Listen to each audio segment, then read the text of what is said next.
on the East Coast, West Coast, or around the world. This is Coast to Coast. We got Dustin here. We got Pags here. How you doing, guys? I'm doing okay. I was there yesterday in 100-degree weather to watch some crap of baseball on our side. That was Where, rough. yeah, like Arrighetti, who had a 3-7 record with a 5 ERA, looked like he was Nolan Ryan out there, pitching a no hitter. So I think it was like 7 innings. I think he went a full 7 before we got a hit. Yeah, it's man, talk about a route. You know what? It became a rout.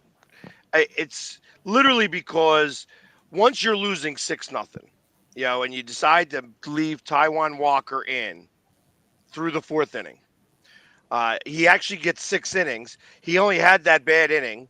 You could tell he got flustered from the home run, and then gave up another one. The first run, I don't even count on him. It's a shame he had the 4th inning because he was up for a good outing, and like I said, he didn't let up another run other than in that 4th inning, but let up 5 in that 4th inning. So that just takes away any type of credibility I would give to his outing.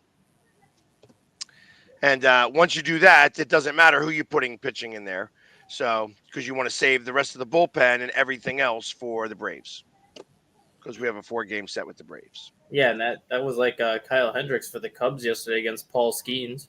Stinging gave up 5 runs in the 2nd inning to fall behind 6-3, and the Cubs ended up winning 14-10 because they scored 11 runs the last 3 innings. Well, yeah, but ultimately, it's if you're not hitting the ball in the beginning of the game, it's likely you're not going to start crushing the ball at the end of the game. Like I that's the one thing that I have learned through watching baseball is like if you're hitting the ball hard or you're striking out a lot and you finally get through that main pitcher, like against the Marlins was also really good about this. And the Mets always had the same problem too against the Phillies, that when you had somebody going 8 innings and you pull them out after that 8th inning and you go to anybody else, well, you're locked in so strongly in those 8 innings because you've struck out so many times that in the 9th inning, you could actually start to try to mount some type of comeback if it's a close game. If it's not a close game and it's blowout, you don't care anymore.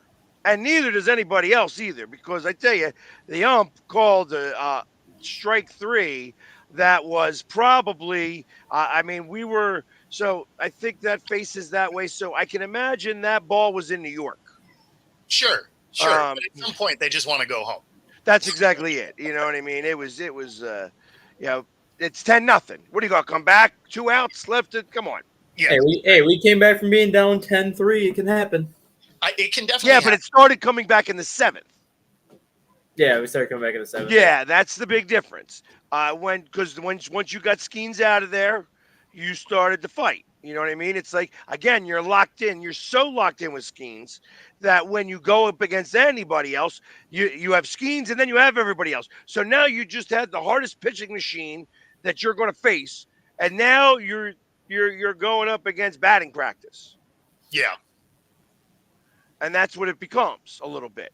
You know what I mean? It's like if you know how to shoot pool on one of those monster big professional pool tables with the small pockets, and then you go shoot at a bar, all of a sudden life becomes great because you are way too honed in. Same type of situation in baseball.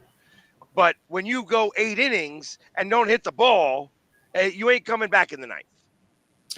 No, not unless that team really falls off. Like I watched the Mariners give up that kind of lead in the 9th before. Granted, it was a long time ago. I watched that game in person in the Kingdom, but the Mets did it to us. But the odds are very low. The Mets did it to us 2 years ago. We were up 7-1 and lost 8-7. So, and you're just watching it, and you can't do anything about it. It's just occurring. Yep. And we got Wen popping in. How's it going, Wen? My mom stopping by. Thanks for coming through. And of course, 2 old ladies. It is hilarious. They have a great capping show. So they do a lot of like baseball spreads, stuff like that. So if you haven't seen them, check them out. They're pretty cool. End stuff. I like that. That's what we do here. We do sometimes end stuff. Yeah. We do sports end stuff. We do mostly end stuff. Actually, now that football season's began, we actually have been talking sports a lot more. Yes. So. No, absolutely.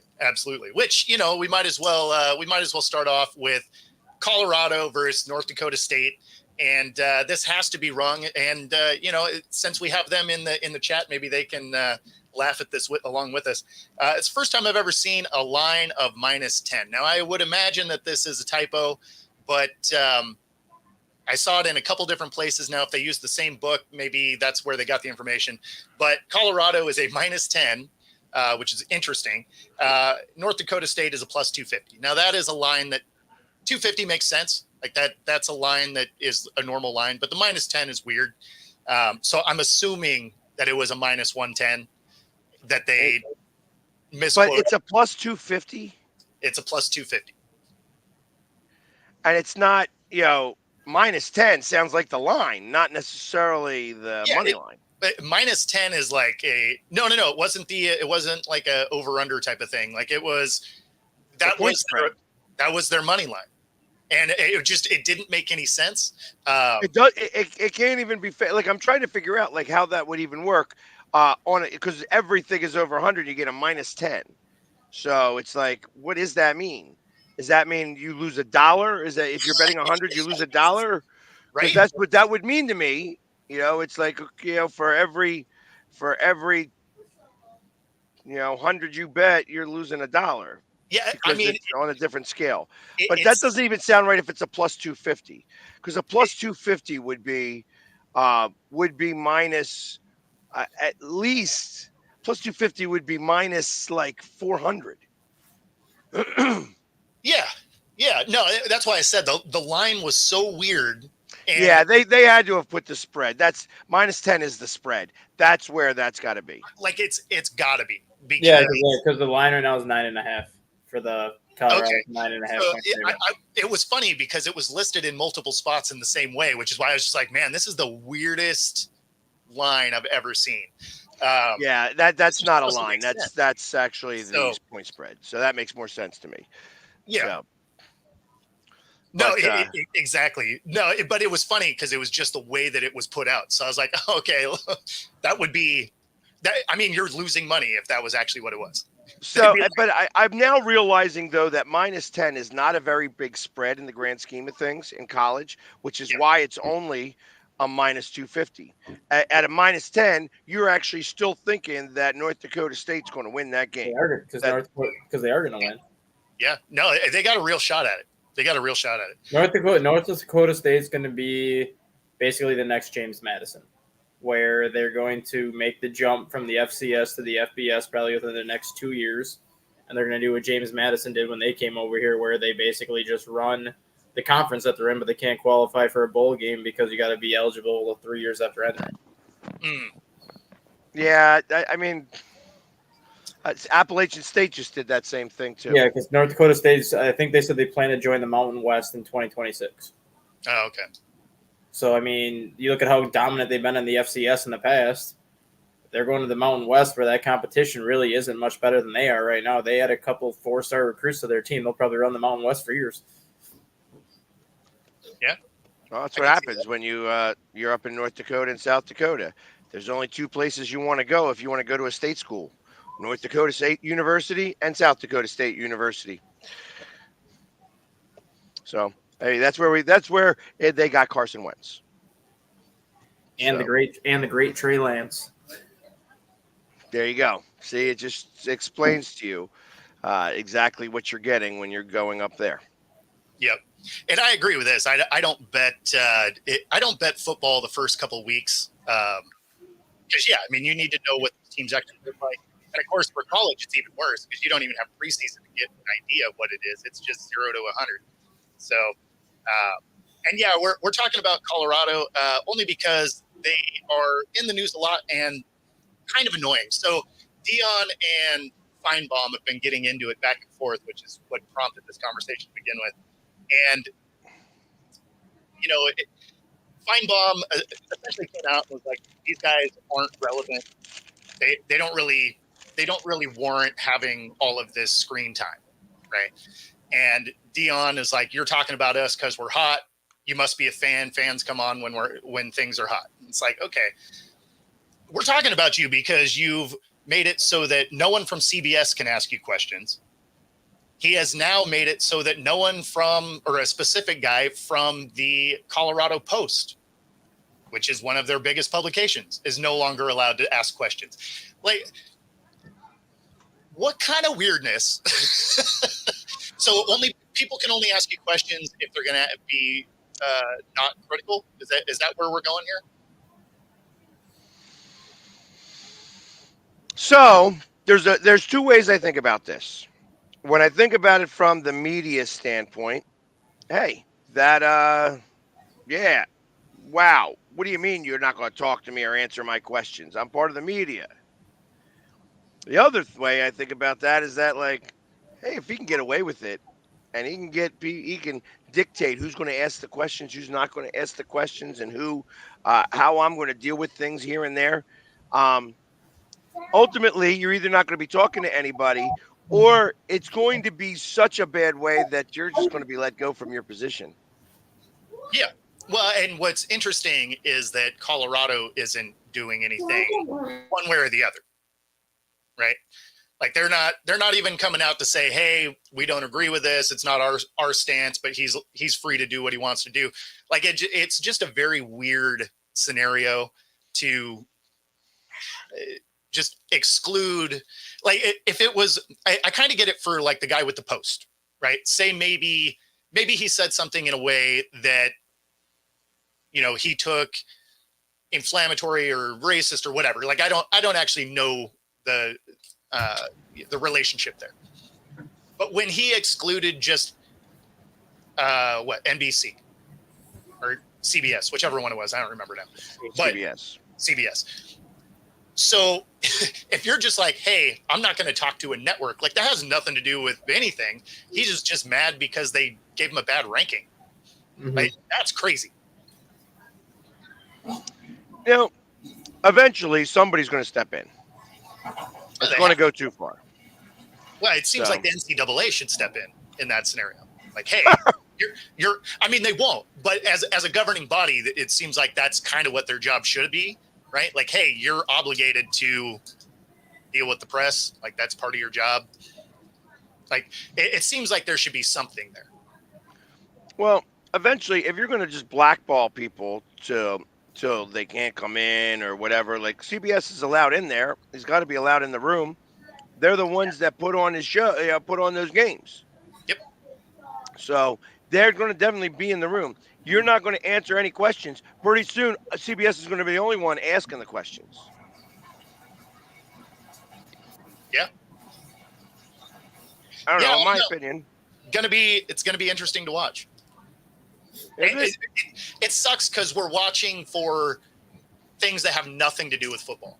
And that's why Feinbaum came out and said, you're not a relevant team, right? Like were you better than the year you got there? Sure. But you're not a playoff team. You're not a bowl eligible team. Like you look at the schedule this year, there's a real chance they're still not a 6-win team. So, you know, at that point, the only reason we're talking about them is because of off the field stuff. Mm-hmm. So in this case, Feinbaum's kind of not wrong. That being said, all right, so and Dion comes back and says, oh, well, because I'm in your head, you're a fan? Yeah. Is that what he's saying? Yeah, basically. So this act works great if you win games. Correct. Lose games and see how tired it gets. Very, very quickly. How tired it got last year. Like they were the talk of the nation when they beat TCU week 1, and then they started 3-0, and everyone already had like, oh, Colorado to the national championship, Colorado to the playoffs, and then all of a sudden 8 weeks later, that talk got old real quick. Yeah, well, because they went 1-8 the rest of the way, right? Yeah, they lost 7 in a row, and then they won a game, and then they lost their last one to finish 4-8. Yeah. They went from 3-0 to 3-8. Yeah, and they're probably like a 5-win, maybe 4 or 5 win this year. I could see them getting 7 just because Oklahoma and Texas are out of the Big 12. So those two teams you don't got to worry about. You don't have USC anymore. You don't have Washington, Oregon, or UCLA anymore because they went to the Big 10. Sure. So that's already 6 games off their schedule that they don't have to worry about. Arizona State, they can beat Arizona State. Arizona, they went to the Pac-12 with Colorado. They can beat Arizona. Utah, they'll lose to, but then like you have teams like Baylor. Baylor's not great. Texas Tech is not great. Those are a lot of toss-up games right there. So, I mean, if they go 3-0 in non-conference play and then they can find a way to win 3 games in the Big 12, I think they get 6-7 wins, possibly 8, depending on who they all get for their conference schedule and where they get them. They just got lucky with who's lucky. They got lucky when it came to Texas and Oklahoma leaving when they did. And then obviously the four best teams in the Pac-12 elected to go to the Big 10 as opposed to the Big 12. So Colorado was helped out there. Yeah, maybe. I don't know. I guess it'll depend on the amount of dysfunction that's in that room. And they don't play defense in the Big 12. So I mean, Colorado has the offense that can score with a lot of teams because you saw that last year, like a lot of their games, they were scoring 35, 40 points per game, but they were giving up a lot of points. Yeah, I was going to say, I mean, based on that, that's a good fit for them because they also don't play defense. Yeah, the Big 12 doesn't play in defense at all. So, I mean, as long as Colorado can score at the rate they did last year, they're going to have a shot to beat most of the teams in the Big 12 apart from Utah, who actually plays defense, and apart from Kansas, who actually plays defense. Yeah. All right. So you got them going 10-2 then, right? No, I got them going. I got them going. I have them going 7-5. I think they make a bowl game, but I do have them going 7-5 because, like I said, if they go 3-0 in their non-conference schedule, there's 3 Who games. are they playing though? I mean, what they playing? Sister Mary the Blind. Well, they play North Dakota State, who if they lose, I'm not going to be shocked because, like I said, North Dakota State is a very good FCS program, and they've already pulled off multiple upsets against FBS teams. They get Nebraska the week after that, who's going to be an improved team this year, but I'm still not sold on Nebraska yet just because they've been in so much turmoil the last 6-7 years. Then they get Colorado State, another winnable game, and then they get Baylor, UCF, who's probably not that good. They have Texas Tech, they have Kansas, Oklahoma State. I mean, all they got to really do is find a way to win 3 Big 12 games. They're going to win 6-7 games. And a lot of their challenging games are at Colorado this year as opposed to being on the road. Well, I guess we will see. Yeah. I would rather the train wreck go like 0-6. Yes. And see where this goes. Well, and the thing that's funny is a lot of people are there now. Like the first year in, people are like, oh yeah, they're going to be great. But now there's been so much just non-football related craziness that people are starting to root against them. They're like, they want to see them crash and burn at this point. That's a quick turnaround. Well, I mean, because he brings it on himself. Yeah. No, for sure. I mean, you live and die by the sword that you're creating. You know what I mean? It's like you're building this sword. This is, it's going to work. It could be really pointy at the end, but if the rest of it's dull, it ain't going to make a difference when you go to slice somebody. So, well, all right, there you go. I mean, that was as much Colorado as I could handle. Yeah. So that's pretty much it for there. Sticking with football, though, what do you think of the Patriots' decision to sign Jacoby Brissett over Drake May and Milton as the Week 1 starter? This goes back to an old school way of coaching. Yeah, they are bringing somebody in. They do not want the rookie to start the first game. That's all that is. I think that this guy is getting ready to be the clipboard holder. And I liken this to the same thing with Donovan McNabb and the way he started with Doug Peterson. Doug Peterson went out and started the season, and McNabb took over, and I think it was week 6. This is going to be very, very similar. It's like hey, we're going to just go out there with the veteran right now. And this becomes a trial for him as well. Mm-hmm. I mean, if he can keep the job, all of a sudden, like he's going to skyrocket next year because he's not going to be here next year in the Patriots. Well, So, let's just go off of that scenario then, where if he's in there for 6 weeks and then they bench him or trade him or whatever, who do they go with? Do they go with Drake May or do they go with Milton? Who, honestly, if I'm the Patriots, I go with Milton because he looked a heck of a lot better than Drake May in the preseason. Yeah, I mean, when it comes to that, who knows? But I'm a big fan of not starting a rookie week 1. Well, no, I'm not. I'm just on the same wavelength there. I mean, the biggest thing is if you send him out there and they get crushed, and then you bench a guy to bring your veteran back, that is an absolute confidence killer, right? But if you take your veteran out there and they struggle or whatever, and you put in the rookie, you can sort of put the genie back in the bottle if you have to. But if you start with the rookie week 1 and then you bench him, like that is rough on a guy's career.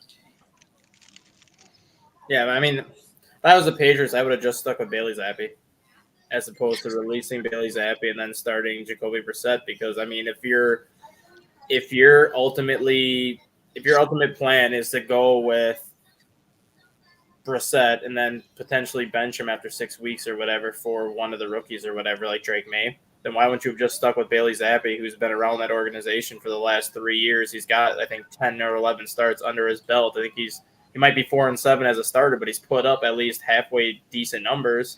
Zappi's already been in this position before where he went in to start for Mac Jones, started 3 games, then went back to the bench. Same thing next year. Mac Jones struggled. They called on Zappi for a couple weeks. They sent him back down for Mac Jones. So it's more of a familiar position for Bailey Zappi because he's kind of been that guy that's been, oh, I'm on the bench. Now I'm starting. Now I'm going back to the bench. So it's not something that's going to hurt his confidence as opposed to now. It won't hurt his confidence because it's already gone. Is that what we're talking about? It's not like his confidence is gone, but he's kind of been like in this role before where he comes into the season not expected to be the starter.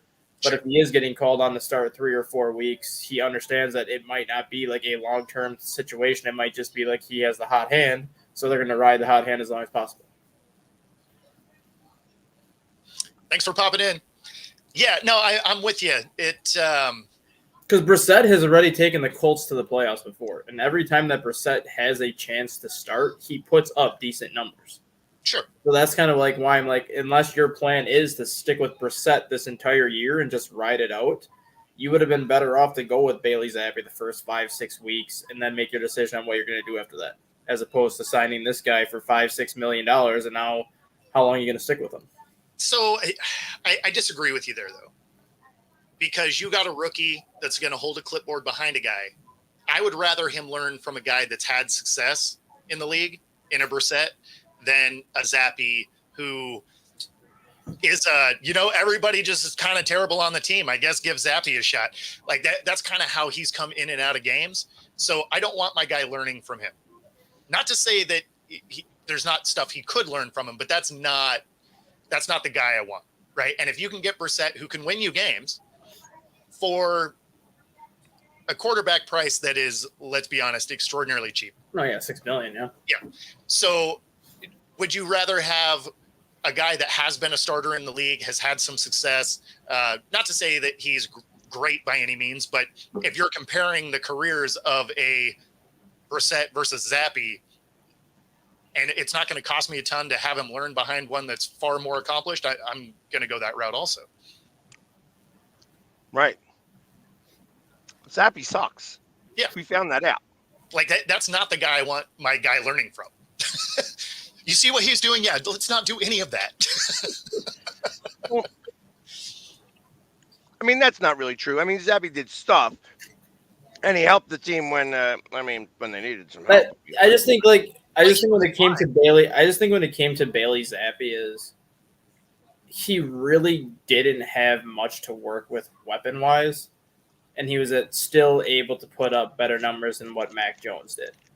Like I've always been a fan of from Mac Jones or Mike White or any of those guys, right? But I've always been a fan of Bailey. I've always been a fan of Bailey Zappi because I liked Bailey Zappi when he was in college too, and I just kind of want to see what he would be able to do when he actually has weapons at his disposal, because he did actually do fairly.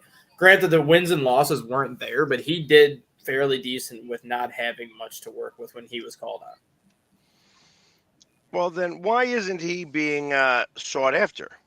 I think he will be at some point. I just think now you're in a situation where how many teams actually need a quarterback right now? Because the waiver wire is pretty much come and gone now. All these teams already have their starting quarterbacks, their backup quarterbacks. I'm not going to be shocked to see Zappe land on a practice squad. But then you also have that new rule where teams can carry that emergency third-string quarterback, and it doesn't count as one of those 53 roster spots. I'm not going to be surprised with whoever picks Zappe up. He's going to be on that roster every single week as that emergency third string. I think it's just a matter of we're going to have to wait until after week 1 to see if anybody gets hurt or to see kind of if anybody needs a quarterback.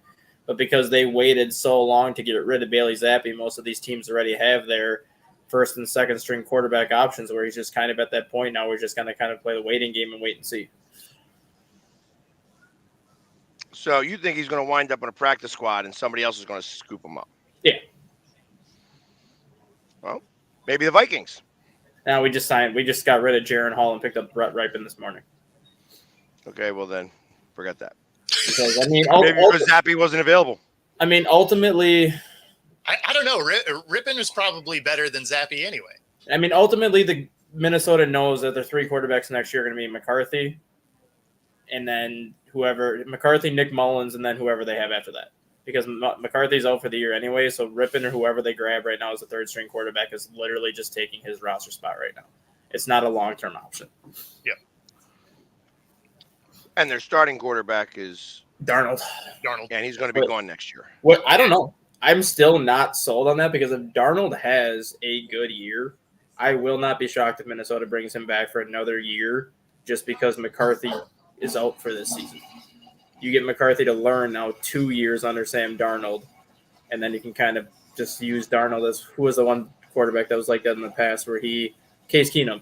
When Case Keenum came into Minnesota and he took over for Bradford when Bradford went down with that knee injury, Keenum had a great year in Minnesota, and then he just kind of kept signing all these one-year deals after that just because people saw what he could do when he had weapons in Minnesota and saw what he could do when he was healthy. And I could see the same thing with Darnold where Minnesota brings him back on a one-year deal next year. If he has another good year next year, then you bring him back one more year. If you sit McCarthy for 3 years, he'll be 24 years old when he starts a game.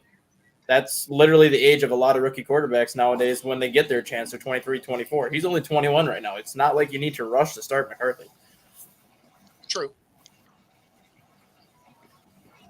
And Darnold's only 27, so it's not like he's old either.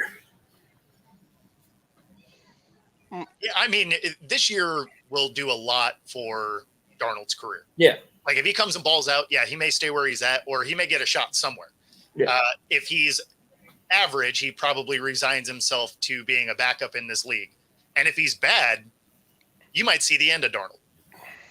And that's what my hope is kind of just because look at what happened. I mean, 4 games last year with the 49ers, he had like 5 touchdowns and 1 pick.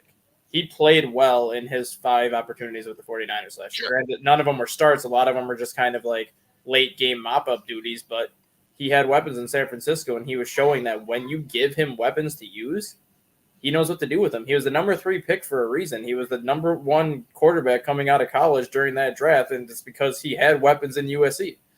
He went to the Jets. They had a horrible head coach in Adam Gase. They had no offensive weapons around him.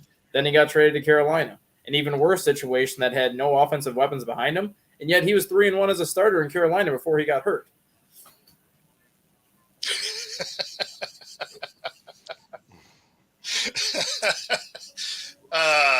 That'd be awesome. And honestly, what Frankie put right there, that's kind of what I thought was going to happen this year. Because all offseason before they signed Darnold, everyone was talking about the Vikings bringing in Zach Wilson, which I'm like, honestly, if you're going to bring in Zach Wilson on a 1-year prove-it deal, I'll be mad, but at the same time, I'm not going to be mad because you're going to be drafting a quarterback in the first round anyway. So if you want to sit him, you bring in Zach Wilson. If you start him for 6 weeks and he sucks, it is what it is. And then after McCarthy got hurt, everyone said that Minnesota was trying to trade for Trey Lance. That would be a quarterback room that would not shock me. Why would you trade for Lance? He has not proven he can make it through a regular season game. Yeah, a game. Yeah, but the thing with Trey Lance was you you could bring him to Minnesota and he would add a different element to that offense because he would not be your standard pocket passer. He'd be somebody that you can use in like option read options with Aaron Jones. He'd be somebody that you can use in kind of different packages. And Kevin O'Connell has already proven that he can work with any quarterback. Because look at last year's situation. You went from Kirk Cousins, who's basically your standard drop back passer who's going to fling it 40 times a game, to going with Josh Dobbs, who Josh Dobbs is not a good quarterback, but in his 4 starts with Minnesota, he did not play bad. And Kevin O'Connell basically had to change the team's entire offensive scheme midseason to fit Josh Dobbs' strengths. And then they went to Nick Mullins at the end of the year. And again, he basically had to put in 3 different offensive systems last year to benefit whatever quarterback was starting. So you bring in a guy like Trey Lance, it would be similar to Josh Dobbs where they would just have to design the offense around him. Kevin O'Connell has proven that he can adapt on the fly with what he's given. Yeah, but the problem is we're talking about a guy that doesn't get on the field. Yeah, So- exactly. He doesn't get on the field, so So, I mean, I don't care what you potentially could do with his skill set.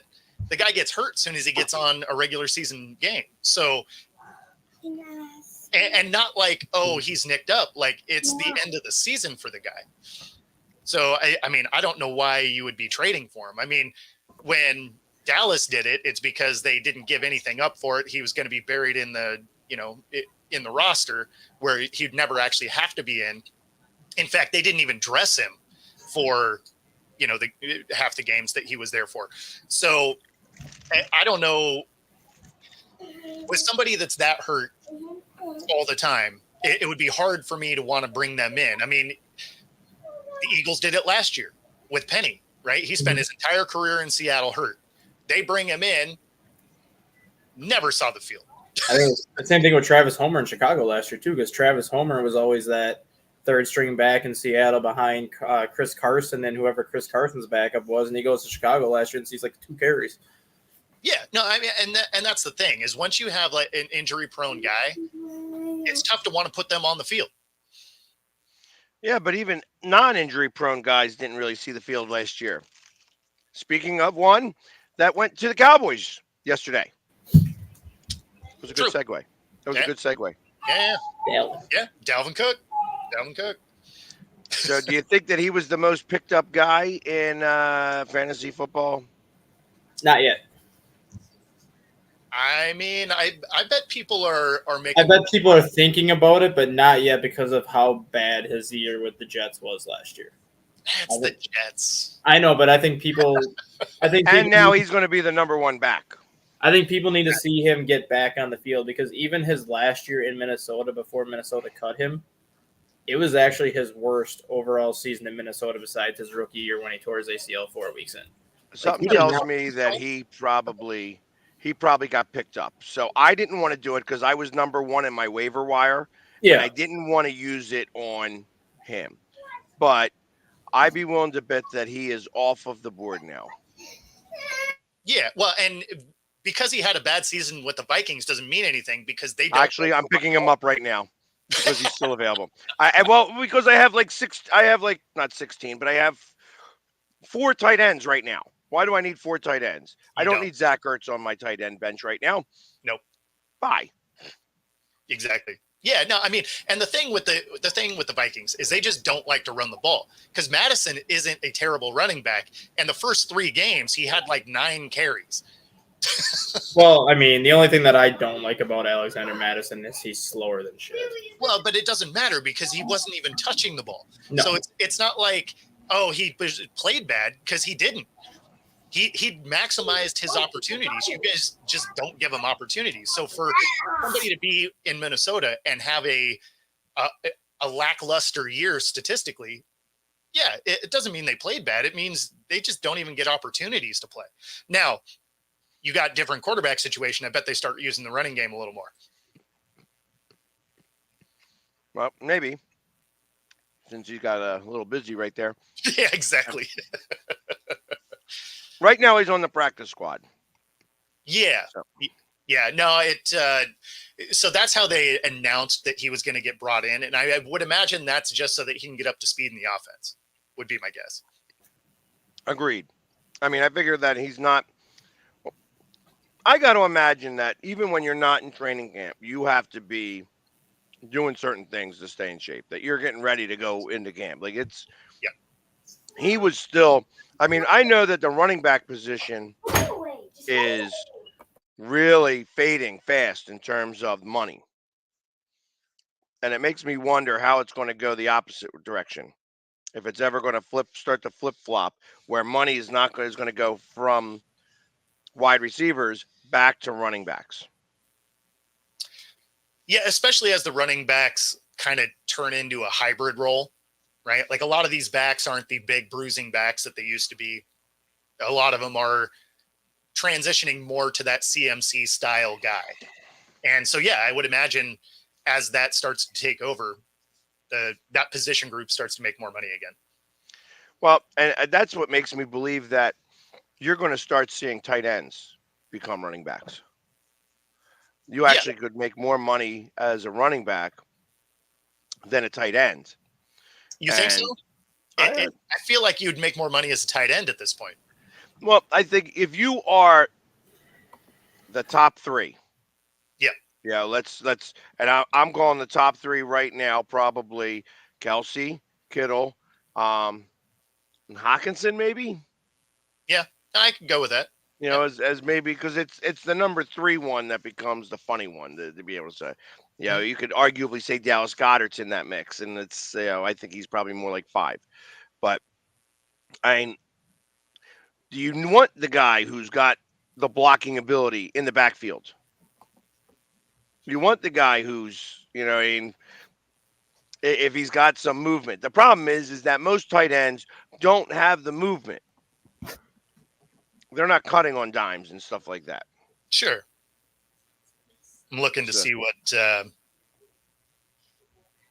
So tight ends, the average salary is higher than running backs. So I think if you were a tight end, you wouldn't want to transfer over. You might take running back snaps, but on your stat sheet, you're like, I'm a tight end. Similar to what Debo did, right? He's just like, yeah, I might take some of these, but I'm a receiver. You're going to pay me as a receiver. What's the same thing Patterson did over in. Yeah. And the same thing that Velus Jones is doing now in Chicago. They're taking him from wide receiver, making him a running back now. And why wouldn't you? I mean, really, that's the case. Now you're going to be paying these guys ridiculous amounts of money. Yep. You better get anywhere on the backfield. Jones can't catch a pass, but he runs like a 4.3 40, so they just want to do whatever they can to keep him on their team. So they're trying him at running back, where if you can just run like jet sweeps and like outside pitches, he's got the speed to get to the outside where he can get you 9-10 yards at a clip.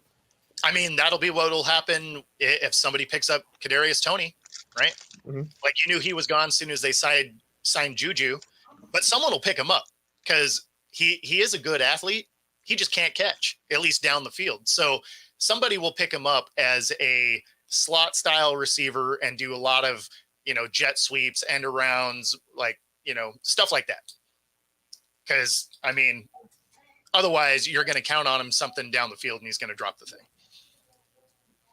Well, I tell you what, we passed the bottom of the hour. Why don't we take a quick break and we come back and I got a question for you guys that may take up the last 20 minutes. All right. Neat. And we will do this one. Oops. Not that one.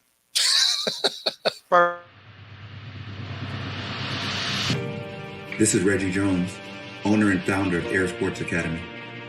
Air is based on 4 core principles: heart, education, integrity, resiliency.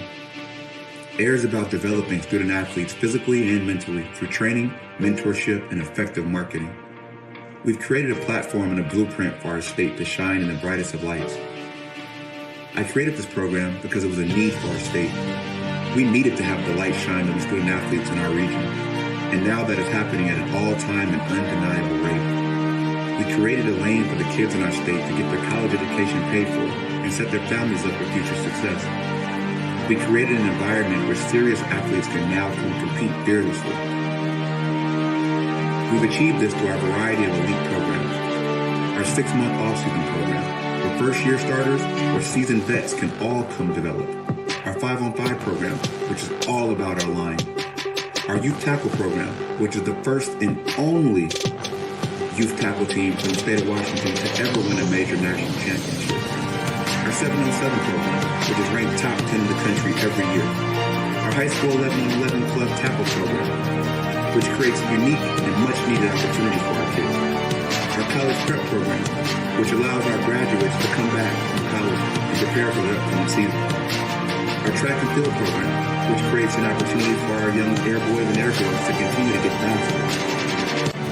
When you're a national program, you receive national respect, which is why when you look at recruiting boards and top player lists from around the country, you'll always find players from Air on those lists. Which is why college coaches from some of the most prestigious schools around the country come into our facility to recruit our players. The Penn State, Alabama, Oregon, Stanford, Florida State, the list goes on. Our players are being recruited, offered, and committing to some of the top schools in the nation. The experience our players and families receive is second to none. We offer a competitive brand of sports at Air. We are the ball. And with that comes great responsibility. Heavy is the head that wears the crown. This is Air. All right. So what do you got? What's your So, with football season looming, and I was thinking about this yesterday, and I was trying to pick 3 things. It would be for any team at any time that shouldn't happen, but will happen this season. Surprises, dark horses. What are some of your dark horse things that you could absolutely see happening this season?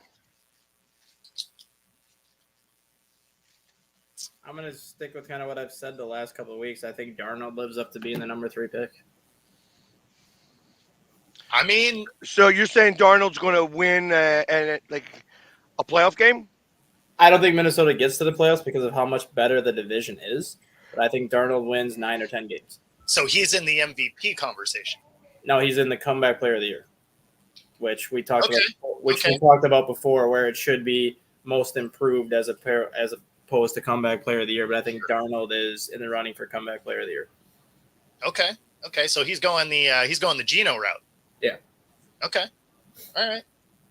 I could get with that, I guess. I mean, I am interested to see what it is he can do there because he finally has some weapons and doesn't have any pressure from the backside of someone trying to take his job.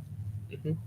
So he gets to play a little bit more free. I could get with that.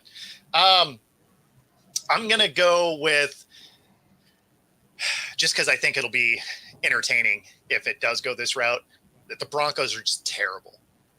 Just absolutely horrendously bad. I don't even think that's far-fetched. I do because I think Bo Nix is better than a lot of people give him credit for. So I think they're going to be a decent team. I don't think they're going to be good, but I don't think they're going to be an absolute train wreck. But I think it'll be entertaining if they are a train wreck. Ooh. Okay. 0-3 coming from a Niners fan. No, not happening. Thanks for jumping in, Alec. Not happening. They play Minnesota. They play Minnesota week 3. They're to knock the doors off Minnesota in week 3. I mean, that would be wild if they started 0-3. Well, he's saying Sam Darnold's going to beat the Niners. I'm not saying that at all.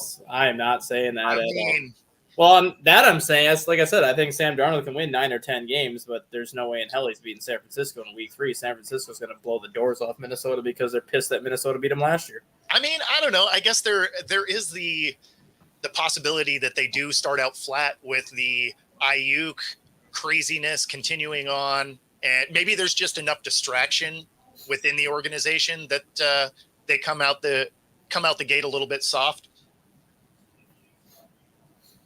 I could see something like that, I guess. 0-3, I have a hard time buying, but as a Seahawk fan, I hope you're right. In fact, I hope you can keep that trend going beyond that. I would like to see an 0-6 start. Another thing I'm looking at is Jim Harbaugh continues the Harbaugh magic, where basically everywhere he goes, he wins right away. I don't know that that's that far fetched. Yeah. I mean, they lost Keenan Allen and they lost Mike Williams. So they don't have really any wide receivers for Justin Herbert. So if he goes there and they win 9-10 games right away, that's your Jim Harbaugh magic where he wins basically everywhere he goes right away. Yeah, I mean, they do have – their offensive line is better than it was last year. So Herbert may not spend as much time on the ground. And, I mean, you can win without big names at receiver as long as they can get open. Like, he may not have anybody to push the field, but, I mean, we've seen teams that weren't able to push the field and still get down and score. Yeah. So, yeah. I could see. That goes against one of mine. What do you got? I think the Raiders make the playoffs. Really? Yeah. Yeah. Minshew magic. All right. I think the Raiders do make the playoffs, And they play hard. They play hard for Pierce too. They loved when Pierce took over last year. They did play hard for him. And they added Christian Wilkins on that defense too with Max Crosby. So those two guys up front are going to be a stinking menace. Yeah, I do like their defense. I do like the defense. The hardest part for the Raiders is they just gotta get through their division, and I do think the Chargers will be better. The Broncos are going to be something. Trash. Hot trash. Probably that. And then they have to deal with KC. But I mean, if they're getting in, there has to be a lot of bad football for them to get in, I think. I think it could be the exact opposite. There could be a lot of good football by them to get in. Just my opinion. No. I mean, like anything. That's a dark horse. That's a dark horse for sure. So, what's the record that they get in with? Do you think 10-7? I mean, I feel like they have to be 11-6.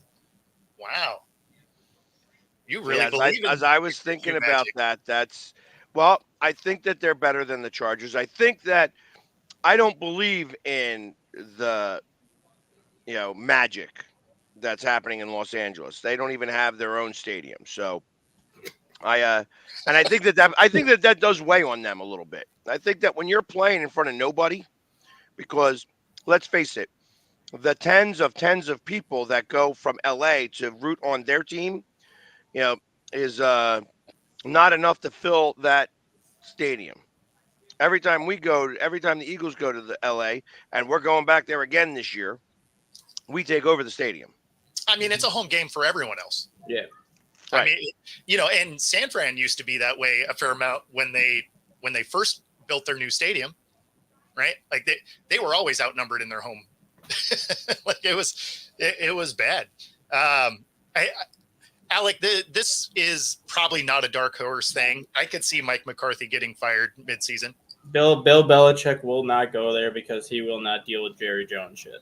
Yeah, the second half I can't get on board with, but the first half I could see, and then it would be Zimmer as interim head coach. Yep. The other thing that I could see this year, which I could see Josh Jacobs leading the NFL in rushing now that he's in Green Bay. I have a hard time buying that one because you have Jordan Love and all the wide receiver weapons that he has. Sure. Now Jordan Love has a legitimate running back where it's going to take pressure off the passing game, but you still have to play these receivers either in zone coverage or how you want to play them, which is going to also open rushing lanes for Josh Jacobs. Yeah, maybe. I mean, he'll probably be a top 5 running back. I don't know if he'll be the leader, but the Bills making the playoffs, probably. Here's one that I thought about when I thought about who were going to be the comeback player of the year is not going to be a quarterback.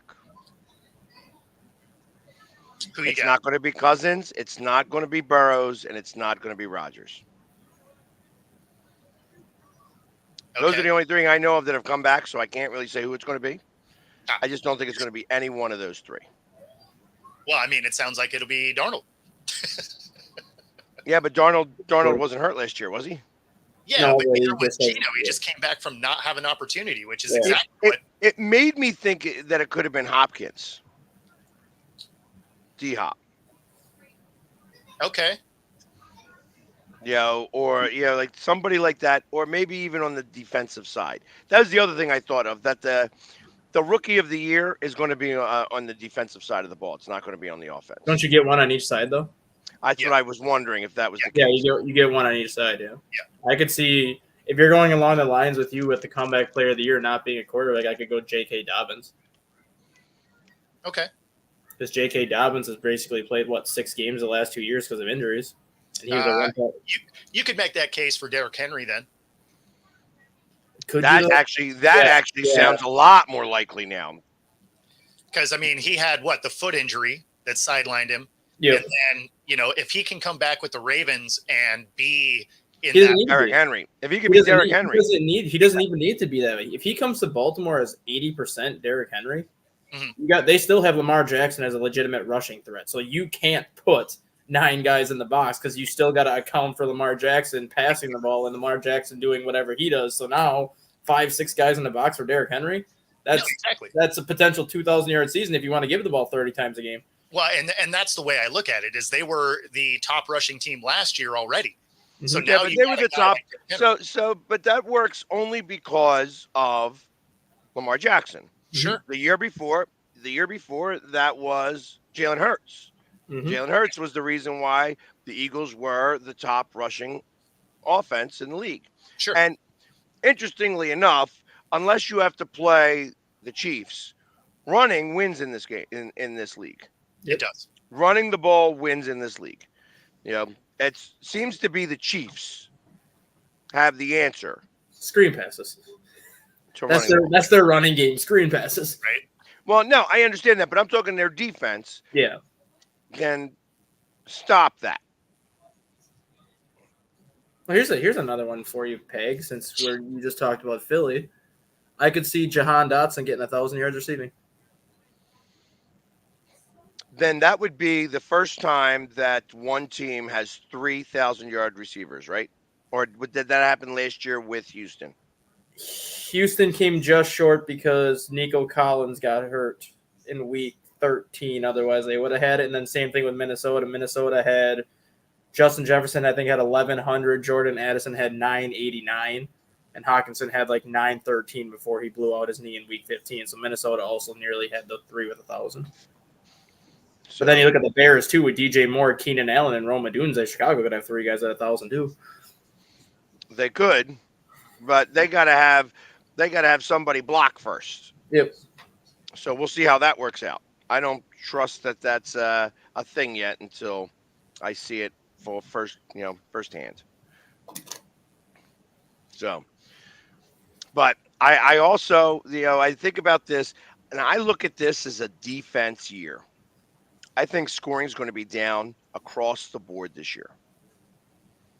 And you're going to see how wide receivers are up on this perch right now that they're going to come back down to size. I can see that. I think the pendulum is going way heavy on receivers right now. And in the process of that, it's taken away from the running backs. I think that starts to come back in the opposite direction now. I think that you got all these receivers that are making $60 million plus or $30 million plus a year. It's going to turn into an issue, and it's going to, defenses are going to get wise to this stuff, and they're just going to be able to protect them. I think scoring's down tremendously this year. It's going to be a toss-up between the Bears and the Vikings. Who finishes last? I think that'll be a coin flip. I think it's going to be the Bears. Actually, it could be the Vikings too. No, I think they're going to be tied at 4 wins. Would this surprise either one of you? 49ers make the playoffs, get eliminated right away, and they fire Shanahan. Nah, yeah, that's not going to happen. You don't think so? No. Knowing how much Shanahan struggled to win the big game, and even he's kind of now admitted throughout the summer that unless he wins the big game, that he feels his job is in jeopardy. So it depends on how they lose. Like if they get to the playoffs and it's a wild card round exit and they get smacked, maybe. But Kind of if like the Eagles did last year. or the Cowboys, Because I don't see San Francisco having a top 2 seed. I think San Francisco will be in the wild card round as a 3 seed, and I wouldn't be surprised at all if they lose right away in that wild card round. And if that's the case, I don't think they bring Shanahan back because they basically have the team that they have right now is pretty much win or go home mode right now, where they know they're not going to be able to keep McCaffrey, Debo, Brandon Ayuk, and still pay Purdy. Like, this is, I think, their last chance to get to where they want to go before they start blowing that team up. this is the last hurrah for sure. That's why I think if they don't win it, I think Shanahan's gone. And so, Alec, I don't know if Lynch goes before Kyle. I think they might actually leave together. Once they get Lynch will not go. Lynch does not go. Lynch has twice now got his team.